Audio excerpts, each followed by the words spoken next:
I don't know if we want to be remembered as the most prolific inhabitants of the White House or not, but I think we are holding our own there. With persistence, patience, and passion, these two built an unbreakable bond. Jimmy and Rosalind Carter began laying the foundation for their journey together in Plains, Georgia, a small farming town where they were born and raised on the same street. I want to be remembered as a good husband for Rosalind, and also... They started dating in 1945 when Mr. Carter, then a midshipman at the U.S. Naval Academy in Annapolis, Maryland, needed a date when he was home. His younger sister, Ruth, set him up with a friend, 18-year-old Eleanor Rosalind Smith, whom Mr. Carter was already eyeing. Coincidentally, Mrs. Carter also had a secret crush on 21-year-old Carter after noticing his photos in military uniform at the Carter family home. Following their first date, Mr. Carter told his mother he met his future wife. He was right. They married shortly after his graduation in 1946 and after Rosalind turned down his earlier proposals twice. When I was growing up, I didn't think I would ever get married. And then along came Jimmy Carter, and my life's been an adventure ever since. Thank you. I love you. That adventure includes 4 children, the Georgia governor's mansion, and the campaign trail for president.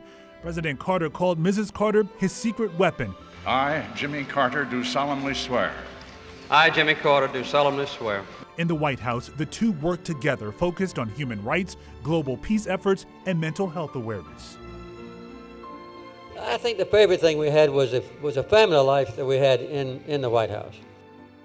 The former president says of his 4 years in the White House, the best part was bonding with his loved ones. We had Amy there, who was 7 years old when we got there, and 9 years old when we got there, and she was 3 years old when I became governor. And we had 2 of our sons and their wives and family there. We had a grandson born the first month we were in the White House, and so we had a good family life in the White House. Carter lost his bid for re-election in 1980. That devastated the couple, so they returned to a place where they could find peace, Plains, Georgia.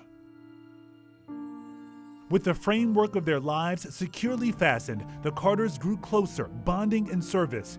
They constructed hundreds of homes and the Carter Center, a human rights nonprofit, working tirelessly, even through Mr. Carter's cancer diagnosis.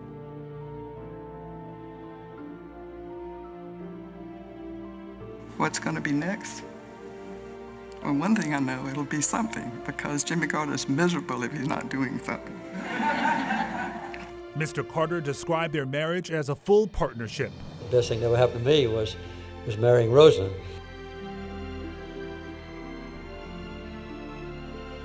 A lasting legacy of love they built together, one for the history books.